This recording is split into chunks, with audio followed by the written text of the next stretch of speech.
जब भी जंगल कटता है, जंगल काटता कौन है? हम ही लोग काटते हैं अपने लालच के लिए।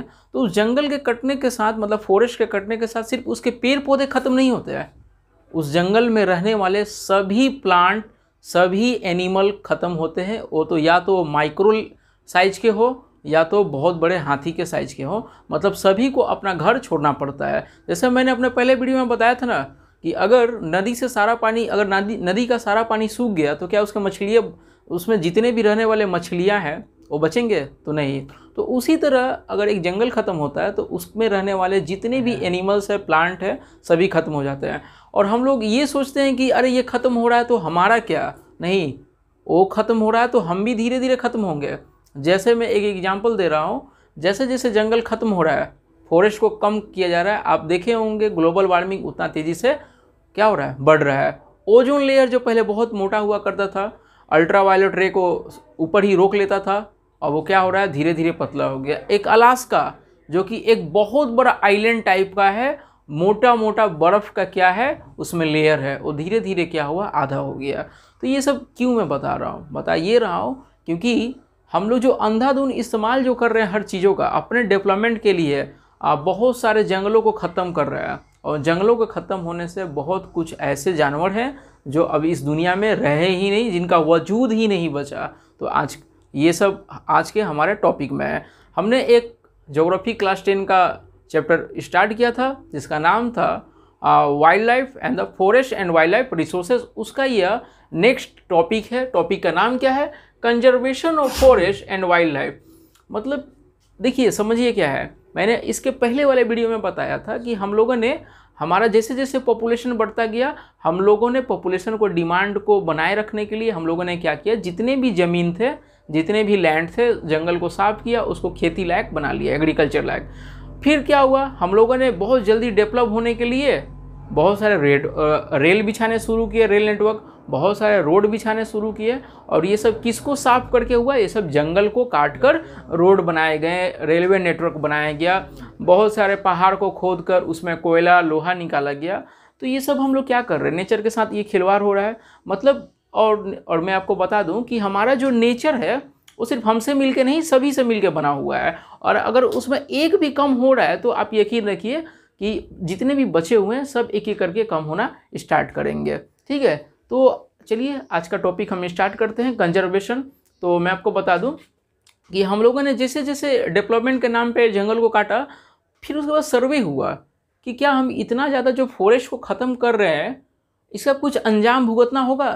तो हाँ, पता चला कि जितना हम लोगों ने लाभ नहीं कमाया इस जंगल को काट के, फॉरेस्ट को कम करके, उससे ज़्यादा तो हम लोगों ने अपना लॉस कर लिया।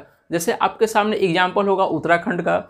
जैसे कुछ कुछ एरिया जहाँ पे बारिश ठीक ठाक होता था, हम लोगों ने नेचर के साथ इतना ज़्यादा खिलवाड़ किया कि वहाँ पर बाढ़ आने लगा। कुछ कुछ एरिया जो हमेशा के लिए उसका जो लैंड है वो क्या हुआ? बंजर हो गया। तो ये सब क्यों हो रहा है? इस सब का एक ही उपाय है बचाने का, वो है कंजर्वेशन। हम लोगों को कंजर्वेशन सीखना होगा और आपको एग्जाम में ये लिखना होगा। तो स्टार्ट करते हैं। पहला पॉइंट क्या है? 1960 to 70 conservationist demanded a national wild life protection program. 1960 और 70 का जो समय था उसमें बहुत सारे जो इस नेचर को प्यार करते हैं, ठीक है, उन्होंने एक डिमांड रखा कि कोई अब रूल बनाया जाए। रूल क्यों बनाया जाए? एक तो जंगल के लिए और उसमें रहने वाले जितने भी एनिमल है और प्लांट के लिए। जैसे हमारा जीवन है, हमें फ्रीडम मिला हुआ है, उन्हें भी जीवन का क्या मिलना चाहिए? फ्रीडम और प्रोटेक्शन होना चाहिए। ठीक है, तो ये रूल उन्होंने डिमांड किया और आखिर आ ही गया। और जो समय 1970 to 1972 में एक ऑल इंडिया एक कॉन्स्टिट्यूशनल ने एक रूल पास किया, ठीक है, जिसको अभी मैं बताने जा रहा हूँ। तो देखिए, ये नेशनल वाइल्ड लाइफ प्रोटेक्शन था। इसका मतलब कि अब जो भी बचे हुए हैं हमारे पास, जो भी प्लांट, जो भी फॉरेस्ट, जो भी जानवर जो अभी ख़त्म नहीं हुए हैं, बहुत सारे तो ख़त्म हो चुके हैं, उनको किसी भी कीमत पे बचा लेना है। और बचाना तभी है जब कठोर रूल रहेगा तभी। तो उसके बाद दूसरा, Indian wild life act 1972 implemented, मतलब कि एक पूरे इंडिया के लिए जितने भी फॉरेस्ट हैं उसके लिए लाया गया इंडियन वाइल्ड लाइफ एक्ट 1972। मतलब अब सभी जंगल को बचाया जाएगा। ठीक है, उसमें जो भी हंटिंग करते हैं, शिकारी जाते हैं, उन सब पे लगाम लगाया जाएगा। ठीक है, जानवरों को खरीद बेच सब बंद करना होगा, ये सब सारा रूल लाया गया। जंगल को काटना नहीं होगा, जो मतलब बहुत तेज़ी से हो रहा था, और किसी भी हालत में बचा लेना है इसको। तो याद रखिएगा, ये ईयर आपको ऑब्जेक्टिव क्वेश्चन में आएगा, तो 1972 इसको याद रखिएगा आप, ठीक है। यही साल था जब ये रूल आया था। तीसरा क्या है, all India list of protected species publish, और फिर काउंट किया गया। जैसे आपको पता होगा, आपने पढ़ा होगा इस चैप्टर में कि इंडिया बहुत ही रिच है। रिच किस में? पैसे में नहीं, स्पेसीज में। बहुत सारे यहाँ जीव जंतु रहते हैं, पर क्या अभी हैं उतने? नहीं है, बहुत सारे खत्म हो चुके हैं। तो लिस्ट बनाया गया कि अभी कौन कौन बचे हुए हैं और कौन से ऐसे स्पेसीज है जिन पे बहुत ज़्यादा ध्यान देने की ज़रूरत है। क्योंकि देखिए, बिना लिस्ट निकाले हम लोग उस पर ध्यान नहीं दे सकते हैं, ठीक है। उस पर बहुत ज़्यादा ध्यान दिया जाएगा, पैसे फंड लाए जाएंगे, उसको बचाया जाएगा लोगों से, तो वो बच सकता है। नहीं तो अगर उसी हालत में उसको छोड़ दिया जाए तो इस दुनिया से वो हमेशा के लिए गायब हो सकता है। तो याद रखिएगा, ऑल इंडिया लिस्ट लाया गया, पब्लिश किया गया। प्रोटेक्शन, अच्छा, इसी में रेड डाटा बुक बनाया गया। याद रखिएगा कि जो भी बहुत जानवर खतरे में है उसको रेड डाटा बुक में डाल दिया गया।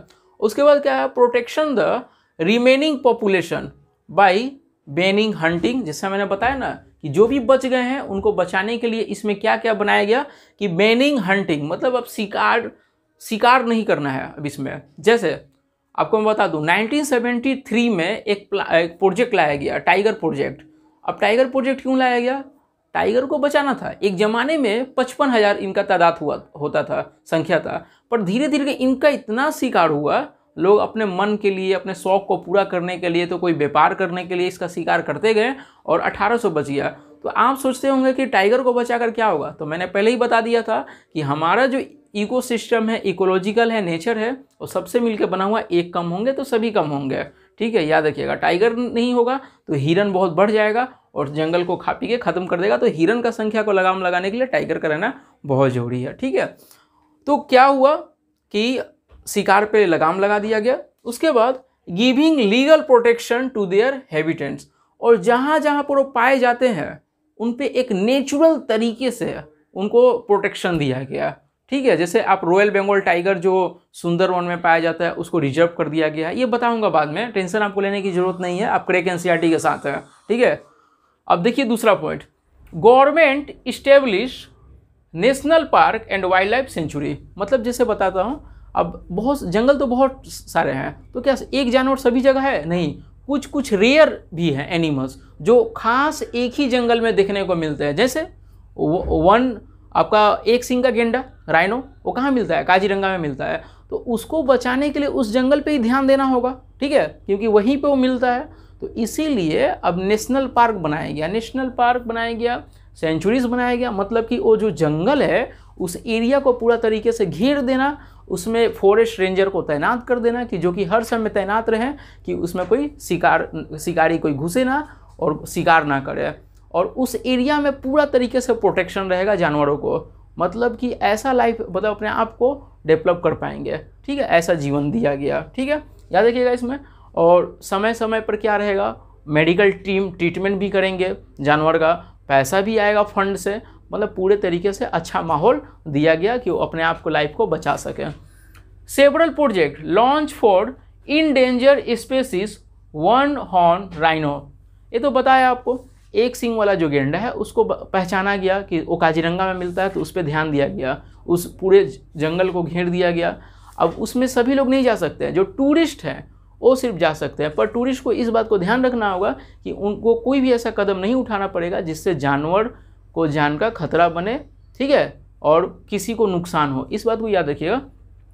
फिर उसके बाद Kashmir स्टेग and 3 types of crocodiles. आप पढ़े, आपको पता होगा कि हमारे इंडिया में घड़ियाल पाए जाते हैं, ठीक है, और बहुत सारे क्रोकोडाइल पाए जाते हैं, जो कि अब धीरे धीरे उनका संख्या कम हो रहा है। संख्या कम क्यों हो रहा है? क्योंकि जब हम लोगों ने जंगल समाप्त किया तो उसी में उनका भी घर था, तो वो भी धीरे धीरे क्या हो गए, होमलेस हो गए, घर से बेघर हो गए और संख्या कम होते गया। अब जो घड़ियाल रहते थे, अब उनको शुरू से रह रहे थे प्योर वाटर में, साफ पानी में, हम लोगों ने इतना गंदगी कर दिया कि बेचारे उनका सांस लेना मुश्किल हो गया, तो वो भी धीरे धीरे क्या हो गए, ख़त्म होते चले। अब देखिए, अब वो नेचर कितना सर्वाइव करेंगे, सर्वाइव कराने के लिए वैसा माहौल भी देना होगा उन्हें।